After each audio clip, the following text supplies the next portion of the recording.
이번 주 우리에게 주신 하나님 말씀 보도록 하겠습니다. 함께 보실 말씀은 마태복음 5장 43절부터 48절까지의 말씀입니다. 마태복음 5장 43절부터 48절까지의 말씀입니다. 다 찾으셨는 줄로 믿고요. 우리 서로 한 절씩 교독하시고 우리 마지막 절은 함께 읽도록 하겠습니다. 또 내 이웃을 사랑하고 내 원수를 미워하라 하였다는 것을 너희가 들었으나 나는 너희에게 이르노니 너희 원수를 사랑하며 너희를 박해하는 자를 위하여 기도하라. 이같이 한즉 하늘에 계신 너희 아버지의 아들이 되리니 이는 하나님이 그 해를 악인과 선인에게 비추시며 비를 의로운 자와 불의한 자에게 내려주심이라.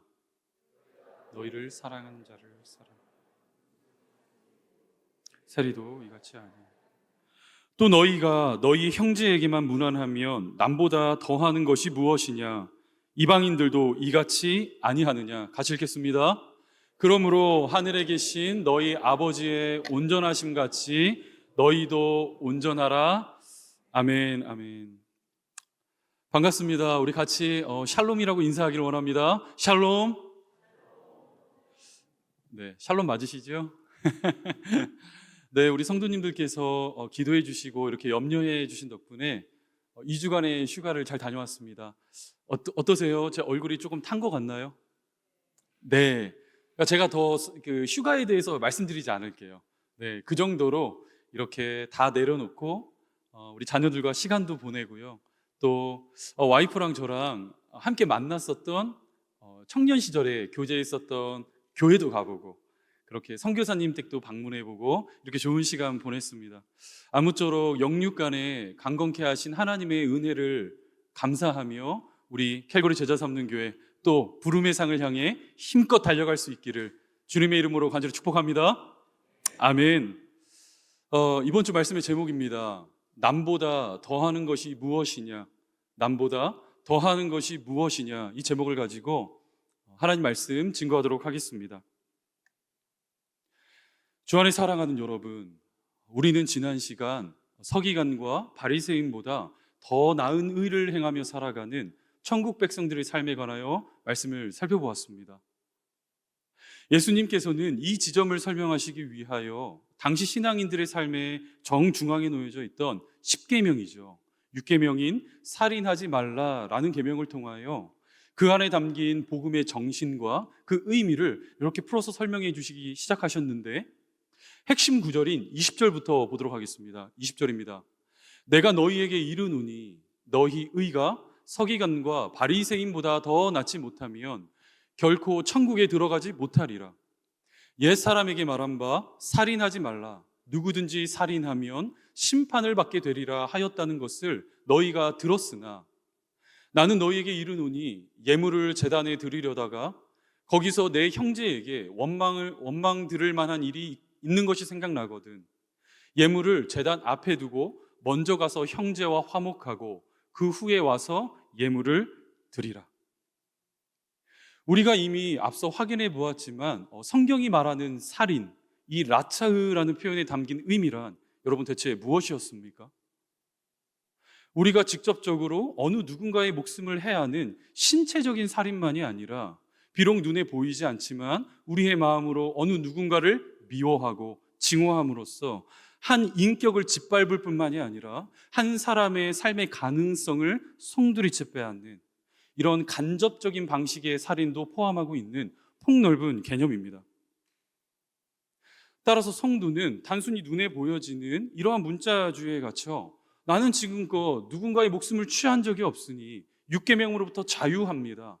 이렇게 주장했던 서기관과 바리새인처럼 살지 말고 너희는 그보다 더 나은 의를 행하며 살아가라는 것입니다. 그리하여 결국 십자가로 우리를 화평케 하신 그 예수 그리스도의 선하심과 그분의 행하심을 따라 적극적인 화해와 용서와 자비와 관용을 베풀며 살아가라는 그 하나님의 부르심이 천국 백성으로 부름받은 저와 여러분들에게 맡겨졌다는 사실, 우리는 지난주 말씀을 통하여 확인해 보았습니다. 그런가 하면 이번 주 이 본문 말씀은요, 산상수훈의 꽃봉오리이자 또 기독교 윤리의 그 핵심이 무엇인지, 그 정점이 무엇인지를 보여주는 아주 중요한 말씀입니다. 특별히 이렇게 구조적으로 보았을 때 오늘 본문 말씀이 참 중요하다 이렇게 여겨지는데요. 그 이유는 바로 산상수훈의 전반부와 그 후반부를 하나로 매끄럽게 이어주는 브릿지의 역할을 담당하고 있기 때문입니다. 우리가 지난 11주 동안 살펴보았던 그 산상수훈의 전반부의 내용을 여러분들 머릿속에 한번 떠올려 보세요. 기억나십니까? 우리는 팔복을 통하여 오직 천국 백성만이 가질 수 있고 누릴 수 있는 존재론적인 특징과 자질, 성품에 대하여 살펴보았고, 또 율법의 완성으로 이 땅에 오신 예수 그리스도의 가르침을 통하여 주신 말씀의 유일성과 완전성과 그 하나됨을 우리는 확인해 보았습니다. 이것이 지난 11주 동안 확인했던 산상수훈의 전반부 핵심 내용이었어요. 그런데 이제 오늘 본문 말씀을 통과하며 산상수훈의 후반부인 6장으로 넘어가시면 기도라는 하나의 주제로 말씀이 펼쳐지게 됩니다. 즉 말씀과 기도라는 성도의 신앙생활에 있어서 그 두 기둥 사이에 오늘 본문 말씀이 위치하고 있다는 것이며, 이를 해석하자면 성도가 기도의 자리에 나아가거나 말씀의 자리에 나아갈 때에 반드시 오늘 본문 말씀이 전하고 지시하는 그 부분을 마음에 새기며 신앙생활을 해야 한다는 하나의 선명한 메시지를 전하고 있다는 것입니다. 이제 이러한 가르침들을 여러분들 머릿속에 딱 넣고 우리 오늘 본문 말씀 본격적으로 한번 살펴볼까요? 본문 43절과 44절입니다. 같이 읽겠습니다. 시작. 내 원수를 미워하라 하였다는 것을 너희가 들었으나 나는 너희에게 이르노니 너희 원수를 사랑하며 너희를 박해하는 자를 위하여 기도하라. 아멘. 현재 보시는 것처럼 이 43절은요, 당시 서기관과 바리새인, 이 율법 교사들이 가르쳤던 내용이었습니다. 이들은 어떻게 주장했느냐? 내 이웃을 사랑하고 내 원수는 미워해도 괜찮다, 이러한 가르침을 전했다는 거예요. 그러나 성경 어디를 뒤져봐도 이 두 가지 가르침이 하나로 딱 붙어서 등장하는 구절은 찾아볼 수가 없습니다. 오히려 이웃사랑의 근거가 되고 있는 그 레위기서 말씀을 보시면 성경은 다음과 같은 가르침을 전하고 있어요. 레위기서 19장입니다. 너는 내 형제를 마음으로 미워하지 말며 원수를 갚지 말며 동포를 원망하지 말며 내 이웃 사랑하기를 내 자신과 같이 사랑하라. 나는 여호와이니라.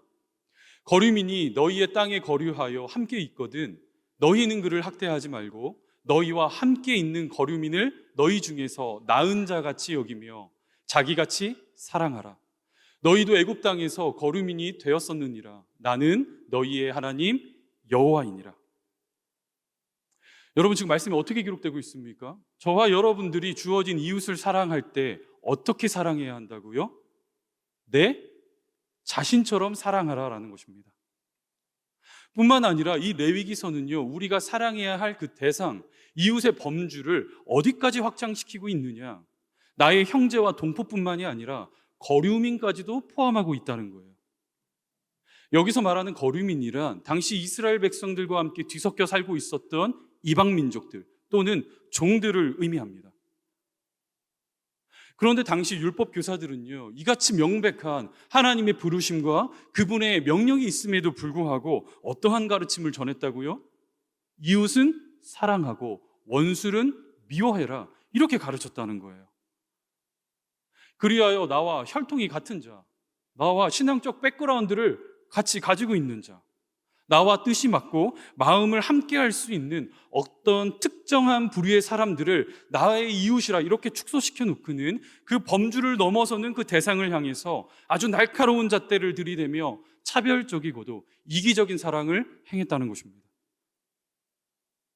그런데 예수님께서는 당시 그 신앙 공동체 안에 만연해 있던 그런 그릇된 신앙생활과 그릇된 이웃사랑을 정면으로 반박하시며 지금 어떠한 가르침을 전하고 계시다고요? 본문 43절과 44절 다시 한 번만 보세요. 또 내 이웃을 사랑하고 내 원수를 미워하라 하였다는 것을 너희가 들었으나 나는 너희에게 이르노니 너희 원수를 사랑하며 너희를 박해하는 자를 위하여 기도하라.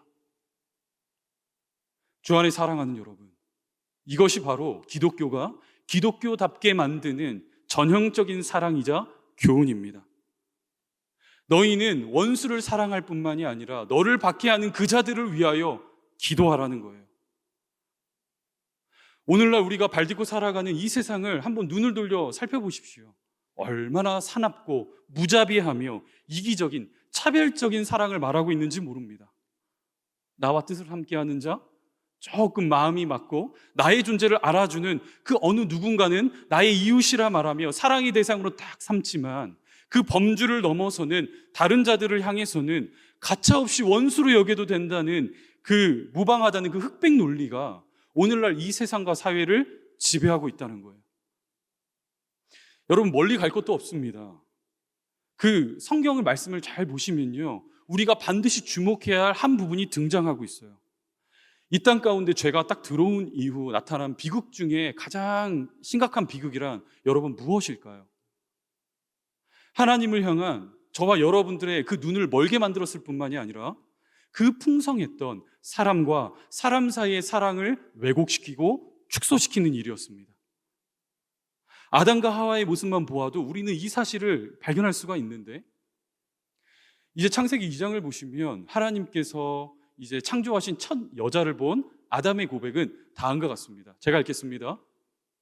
여호와 하나님이 아담에게서 취하신 그 갈빗대로 여자를 만드시고 그를 아담에게로 이끌어 오시니 아담이 이르되 이는 내 뼈 중에 뼈요 살 중에 살이라. 인간이 고백할 수 있는 가장 아름다운 사랑의 시적인 표현입니다. 어떠한 뜻이냐? 나는 너고 너는 나라는 이야기예요.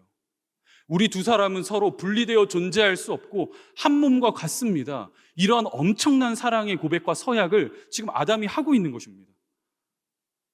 그런데 죄가 이 땅에 딱 들어오게 된 이후 아담의 고백이 어떻게 변하는지 말씀에서 한번 확인해 보세요. 창세기 3장입니다. 아담이 이르되 하나님이 주셔서 나와 함께 있게 하신 여자, 그가 그 나무 열매를 내게 주므로 내가 먹었나이다. 하나님, 저 여자 때문입니다. 하나님께서 지으셔서 나에게 주셔서 함께하게 하신 저 여자 때문에 지금 이 사태가 벌어진 것입니다. 평생 동안 아끼고 보듬고 사랑하겠다, 그 사랑의 서약을 맺은 아담이요, 어느덧 하와를 정죄하고 그녀를 원망하고 있는 자리에 나아가고 있다는 거예요. 저는 25살에 제 와이프를 만났습니다. 참 운명 같은 만남이다, 저는 이렇게 생각하는데, 캐나다 빅토리아에 잠시 교환학생으로 머물 때 23살이라는 그 꽃다운 나이에 이제 제 와이프를 만나게 되었어요. 이렇게 바라보며 제가 평생 동안 참 사랑하고 아끼고 보듬겠다, 이렇게 결단하며 3년간의 열애를 끝으로 부부의 연을 맺게 되었습니다. 당시 제가 제 와이프에게 느꼈던 그 매력의 포인트란 무엇이냐? 외모와 이런 생김새를 떠나서요, 물론 생김새도 훌륭합니다. 네, 이렇게밖에 말할 수 없는 저희 처지를 네, 외모와 생김새도 너무 훌륭한데요, 무엇보다도 이렇게 착하고 참 사람이 순수해요. 물론 지금은 뭐 결혼한 지 시간이 지나 자녀를 3명 이렇게 낳고 보니까 가끔씩 제가 이렇게 놀랄 때도 있긴 있어요. 한 마리의 근엄한 호랑이가 이렇게 집안 소파에 딱 앉아있는 모습을 제가 물론 볼 때도 있지만 그 당시만 해도요, 마치 제 스스로 까마귀와 같이 여겨지던 그 시절, 제 와이프의 옆에 서게 될 때에 이렇게 백조와 함께 어울리고 있다는 착각이 들 정도로 저를 만들었습니다. 그런데 결혼 이후 저의 끝이 없는 밑바닥을 보기 시작했어요. 그렇게 고르고 골라 이 사람만큼은 내가 평생 동안 나의 모든 의지를 다하여 사랑하겠다, 그렇게 결단하며 결혼했는데도 불구하고요, 어느새 배우자를 탓하고 배우자를 원망하는 저의 모습을 발견하게 되더라고요. 저도 모르게 이러한 말을요, 제 와이프한테 하는 것을 제가 발견하고는 합니다. 이 사람 참 다른 것은 다 좋은데 착하고 순수하고 성실하기까지 하니까 뭐 하나 빠지는 것이 없는데 참 야물딱지지 못하다, 제가 이렇게 말하며 자꾸 저의 기준과 제가 원하는 대로 그 사람을 이렇게 끌어당기고 변하고 싶은, 이렇게 바꾸고 싶은 마음이 제 안에 있더라고요. 저에겐 과분한 훌륭한 배우자를 허락하여 주셨음에도 불구하고요, 그 한 사람을 책임 있게 사랑하지 못하는 제 모습을 들여다볼 때면 언제나 낙심하고 좌절하고 실족했습니다. 그런데 곰곰이 생각해 보니까 저는 언제나 그렇게 살았더라고요. 그 어린 시절 부모님을 탓했고, 부유하지 못한 가정 환경을 탓했으며, 결혼한 후에는 와이프를 탓하고, 가정에서는 자녀들을 탓하고, 교회에서는 성도들을 탓하고, 분명 저는 사랑을 말하고 있었어요. 제 안에 사랑이 있다 외치고 있었습니다. 하지만 정확히 제 속사람을 들여다보니까 제가 외치는 그 사랑의 정중앙에는 제 자신만 서 있더라고요. 나 자신을 향한 그 넘치는 뜨거운 사랑만 가진 채 사랑을 외치고 있으니 여러분, 가정이 변할 수 있겠습니까? 여러분들은 어떠세요? 저만의 이야기입니까? 우리 모두가 경험하고 있는 참 가슴 아픈 현실이잖아요. 어쩌면 이 자리에 계신 여러분들께서 이런 생각을 하실지도 모르겠어요. 목사님, 제가 몰라서 그러는 것이 아닙니다. 원수를 사랑하라? 그거 신앙생활 시작할 때부터 귀에 못이 박히도록 들어왔던 이야기입니다. 말씀을 깨닫지 못해서가 아닙니다. 그 주신 말씀대로 살아가기가 힘들기 때문이에요. 이러한 생각을 하시는 우리 성도님들이 계실지 모르겠어요. 그리고는 스스로를 이렇게 합리화하시잖아요. 하나님, 제가 원수는 사랑하지는 못해도 최소한 미워하지는 않겠습니다. 맞지요? 새빨간 거짓말입니다. 자기 자신을 합리화하는 거예요. 세상 그 어느 누구도 상대방을 미워하지 않고 그 상태에 머무를 수 있는 사람은 한 사람도 없습니다. 주 안에 사랑하는 여러분, 이처럼 끝없이 누군가를 탓하고 싶고 누군가를 나의 욕망과 나의 욕심을 따라 이렇게 변화시키고 싶은 이 세상에서 과연 성도가 자신의 그 실제적인 내면을 들여다보는 순간, 그 순간은 대체 언제입니까? 원수를 사랑하라라는 그 계명 앞에 설 때입니다. 오직 성도만이 드러낼 수 있는 그 사랑의 참 빛이 가장 강렬하게 타올라 이 세상을 비추는 그 순간은 대체 언제입니까? 원수를 사랑하고 그를 위하여 기도할 때입니다. 성경이 말하는 그 사랑의 의미란 대체 무엇인지 여러분, 성경 말씀을 한번 보세요. 고린도전서 13장입니다. 우리 같이 한번 읽어볼까요? 시작.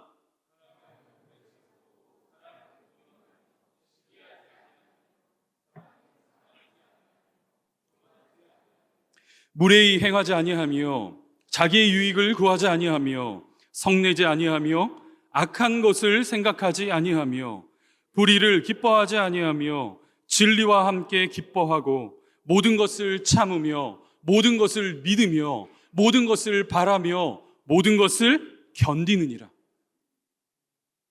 오래 참음으로부터 시작되고 있는 모든 사랑의 열매는요, 단 하나도 제외함이 없이 사람의 감정적인 요소를 말하고 있는 것이 아니라 의지의 결단의 산물임을 성경은 보여주고 있어요.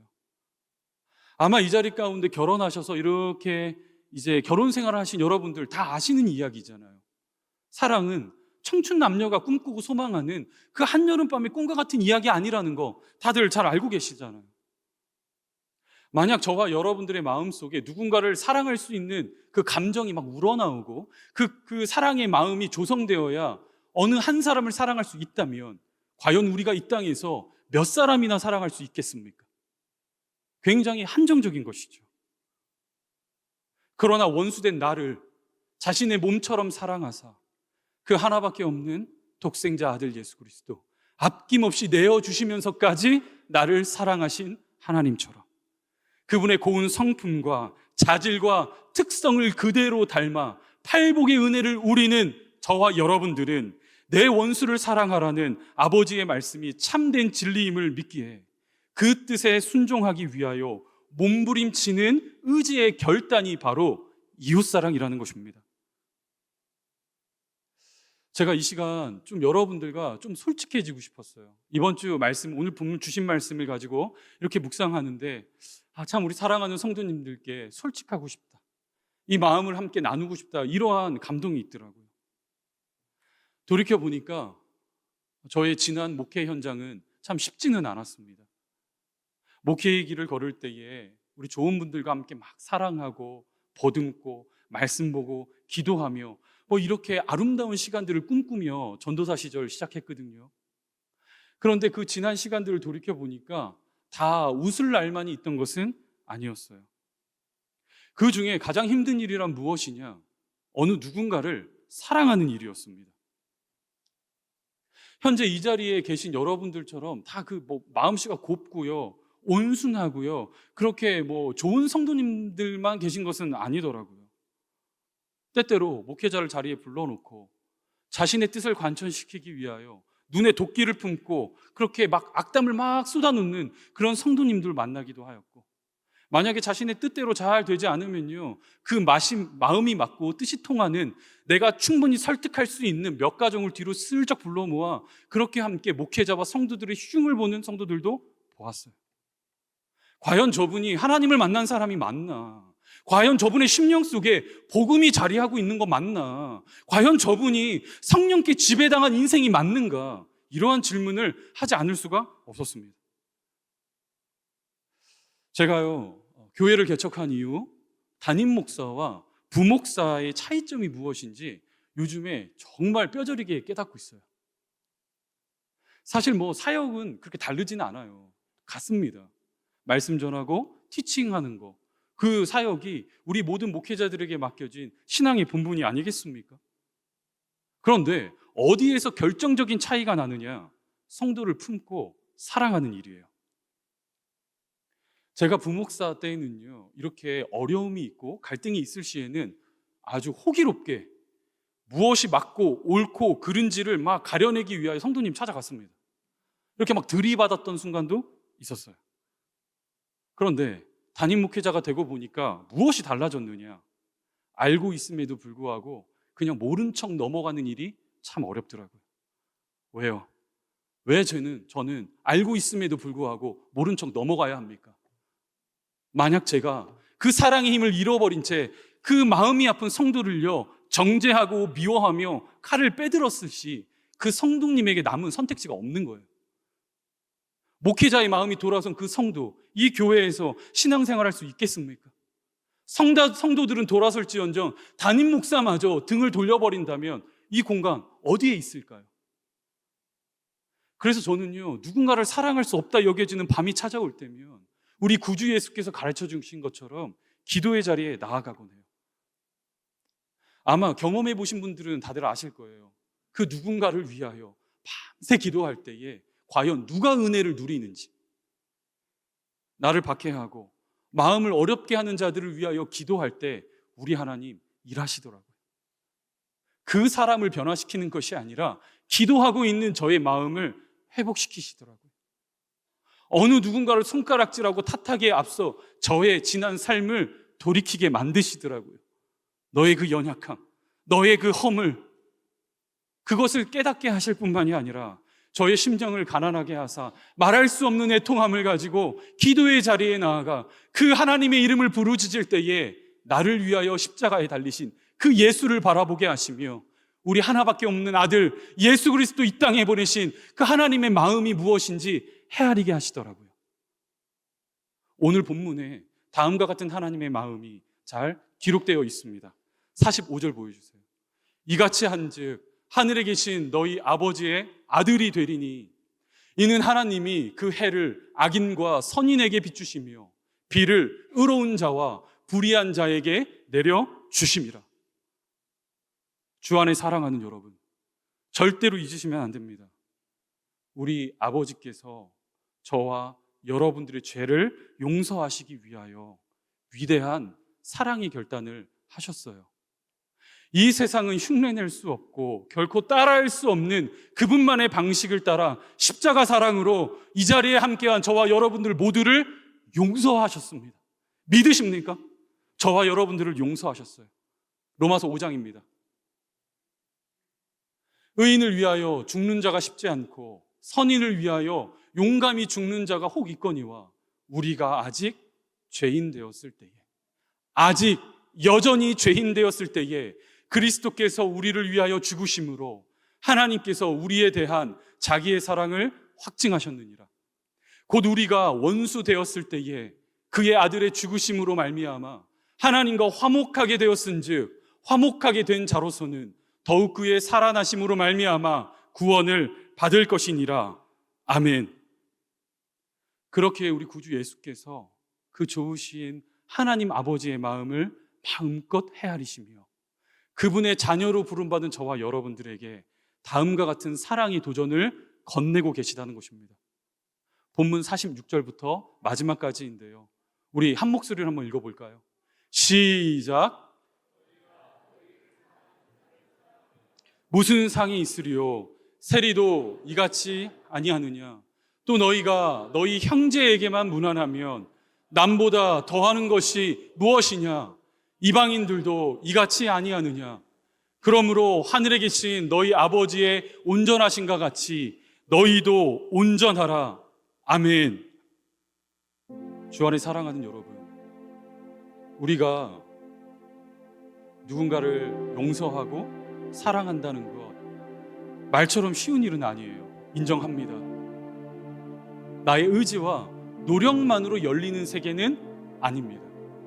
이를 위하여 수없는 자기 부인과 아픔과 그 고통의 시간을 통과해야만 누릴 수 있는 것이 이웃사랑과 원수사랑이에요. 하지만 여러분, 실족하거나 낙심하지 마십시오. 그 이유는 무엇입니까? 우리 하나님께서 약속하셨잖아요. 내가 너희에게 성령을 보낼 것이라고. 우리에게 성령님이 계신 거예요.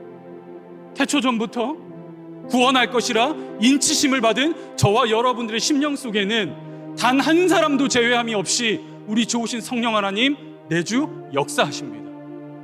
그 성령님께서 그 모가난 나의 마음을 기경하실 것이며 아버지께서 택하신 하나님의 백성을 끝끝내 포기하지 않으시고 실패함이 없이 그 성화의 자리에 옮겨 놓으시겠다, 그 자리에 불러 세우시겠다 약속하신 그 하나님의 의지와 권능이 저와 여러분들에게 약속으로 주어졌습니다. 그러니 하나님, 왜 저만 그래야 합니까? 왜 저만 누군가를 받아내고 용서하고 품어내야 합니까? 하나님, 저 안 돼요. 저 못하겠어요. 이렇게 말씀하지 마시고 사람의 뜻이 아니라 아버지의 명령입니다. 원수를 사랑하고 그 박해하는 자들을 위하여 기도하라. 다른 말 마시고 아버지의 뜻에 한번 순종해 보십시오. 하나님의 사랑이 저와 여러분들의 마음 가운데 와닿지 않을 때, 세상의 어려움으로 인하여 하나님의 사랑이 내게 힘이 되지 않을 때 어느 누군가를 한번 사랑해 보려고 노력해 보십시오. 그때 우리는 그제서야 알게 되는 거예요. 무엇을요? 입술로 수없이 고백했었던 하나님의 사랑을요. 그 죄 많은 나를 위하여 십자가 지게 하신 그 독생자 예수 그리스도 이 땅에 보내신 하나님의 사랑이 무엇인지, 얼마나 지독한 사랑인지 우리는 느끼게 됩니다. 아버지의 폭포수와 같은 사랑이 저와 여러분들의 딱딱하게 굳은 그 심령 가운데 부어져 생생한 감격과 감동과 능력으로 밀려오게 될 것입니다. 이 시간 간절히 소망하기는 우리 사랑하는 캘거리 제자 삼는 교회 모든 권속들의 심령 속에 나 자신을 들여다보는 심령의 가난함을 붙들고 내가 누구인지를 알았기 때문에 하나님 앞에 애통한 마음을 가지고 나아가 끝끝내 십자가로 이루신 그 화평함의 자리 위에 우뚝 올라서는 우리 모든 사랑하는 권속들 될 수 있기를 주님의 이름으로 간절히 축복합니다. 그 사랑의 은혜가 이 캘거리 제자 삼는 교회 가운데에 흘러 넘칠 수 있게 되기를 주님의 이름으로 간절히 축복합니다. 우리 이 시간 함께 기도의 자리에 나아가도록 하겠습니다. 우리 함께 기도할 때에 오늘 주신 말씀을 좀 마음에 묵상하며 새기며 나의 그 육신의 의지를 꺾는 그런 기도를 하나님께 올려드리기를 원해요. 하나님, 그 괴수와 같은 나를, 국가대표급 그 죄인과 같은 나를, 여전히 죄인이었을 그때에 독생자 아들 태초 전부터 이 땅 가운데 보내실 것 계획하셨고, 그 십자가 사랑으로 나를 용서하셨으니 하나님, 우리도 나의 이웃을 사랑할 뿐만이 아니라 그 원수까지도 나의 마음을 불편하게 만들고 해코지하며 고의를 가지고 핍박하는 어느 누군가를 예수의 사랑으로 품어낼 수 있는 그런 주님의 제자들 다 되게 하여 주옵소서. 사랑에 비친 자들, 그런 예수의 일꾼들이 이 교회 가운데 넘쳐나게 하여 주옵소서. 그리하여 캘거리 제자 삼는 교회, 다른 것을 자랑하지 않게 하시고 사람 숫자가 많아지고 교회 건물을 갖게 된다 하더라도 그런 것이 아니라 그 사랑에 비친 자들이 모여 사랑을 말하고 사랑의 능력을 자랑하는 그런 교회 되게 하여 주옵소서. 우리 이 시간 함께 기도의 자리에 나아가도록 하겠습니다. 기도하시겠습니다. 살아계신 하나님, 우리 캘거리 제자 삼는 교회를 주목하시고 또 이 자리에 함께한 우리 성도들의 마음을 주장하시사 예배하는 일에 목숨을 걸겠다 외치는 그런 교회 되게 하심에 아버지 감사합니다. 하나님, 이 시간 기도합니다. 하나님을 가장 적극적으로 사랑하는 나의 의지와 그 마음의 표현이 용서할 수 없다며 여겨지는 어느 누군가를 가슴으로 품어내는 일임을 알기에 안 된다 말하지 않고 못한다 말하지 않으며 하나님의 명령이기에 믿고 순종할 수 있는 우리 모든 권속들 다 되게 하여 주옵소서. 그리하여 사랑이 통치하고 사랑이 지배하는 참 교회 되기를 원합니다. 사랑이라는 표징이 이 교회에 자랑되게 하시고 사랑의 열매들이 우리 성도들의 삶 가운데 주렁주렁 맺히게 하시며, 무엇보다도 아버지여 기도하옵기는 이 자리에 선 이성일 목사에게 사랑의 마음을 허락하셔서 우리 성도들을 차별함이 없이 구분함이 없이 동일하게 끌어안을 수 있는 사랑의 마음을 허락하여 주옵소서. 그리하여 이 시대 가운데에 외면받고 아파하고 있는 어느 누군가를 향해 달려가 그 손을 붙들고 기도할 수 있는 하나님, 수건이 어울리는 목회자, 운동화가 어울리는 목회자 되게 하여 주옵소서. 우리를 그렇게 살아가게 하실 하나님의 은혜를 기대하옵고 이 모든 말씀 살아계신 예수님의 이름으로 기도하옵나이다. 아멘.